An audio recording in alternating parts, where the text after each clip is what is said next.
Hello, my name is Kelly Nelson, and I am the author of Brownie the War Dog, Veteran's Best Friend. This book is beautifully illustrated by artist Aaron Boyd, and this will be released by the Wisconsin Historical Society Press in August of 2024. And I am going to read you just a little bit of the book. This is a heartwarming true story of a family dog who served in the Second World War and went on to become a friend to wounded veterans. So this is picking up probably about a third of the way into the book. Weeks later, the family received a letter from Dogs for Defense. The letter instructed them to take Brownie to the Waupaca train depot on May 29, 1943. For direct shipment to the Fort Robinson Dog Reception and Training Center in Nebraska, Brownie had been accepted. At the train station, Orrin fought back tears while guiding Brownie into the wooden shipping crate for his long journey ahead. Everyone could hear Brownie's howls through the air holes in the top of the crate. He didn't seem to like being in a box, and he didn't understand what was happening. Orrin tried to be brave, just like Brownie would have to be brave. The train's steam engine finally began to whistle and come to life. It chugged its way around the bend towards Fort Robinson. So here is a picture of, and it's actually very authentic.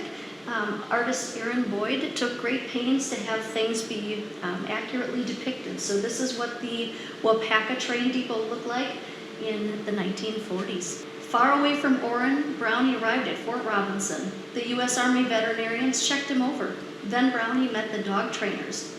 They decided he would be a sentry. This meant that Brownie would be a lookout, watching for danger. He would learn how to watch and listen. He would alert his handler to any strangers that he spotted. He would also learn to protect the soldiers in his unit. One soldier was assigned to be his handler, and he would be the only person to feed, groom, and handle Brownie once they got to war. Brownie's body became very strong thanks to his obstacle course training. He learned to heel, lie down, sit, and stay. His handler used hand signals to tell him what to do. Brownie learned to imitate his handler when he dropped to the ground, flat as a pancake. When the soldier crawled forward using his elbows, Brownie learned to crawl forward using his paws. These moves would help them hide from danger. Most importantly, Brownie learned not to bark unless his handler gave him a signal. If he barked, the enemy would know right where they were. Brownie learned to be very quiet and to watch his handler for commands at all times. And finally, he was ready.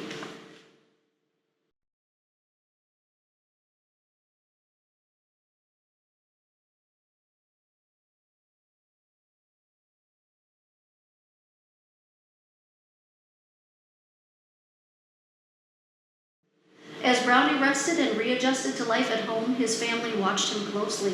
They followed the Army's instructions to keep the house quiet for the first few weeks. The Army had given them other instructions as well. No one should ever tease Brownie, sneak up on him, or surprise him. They should never give Brownie the command to sick him, or anything else that would sound like an order to attack. Slowly, they introduced him to people outside the family. When Orrin's friends came over, his parents watched Brownie carefully. Would he attack someone if he didn't know them? But Brownie was friendly to everyone he met. The trainers at Fort Robinson had done a good job preparing Brownie for family life after his time serving overseas.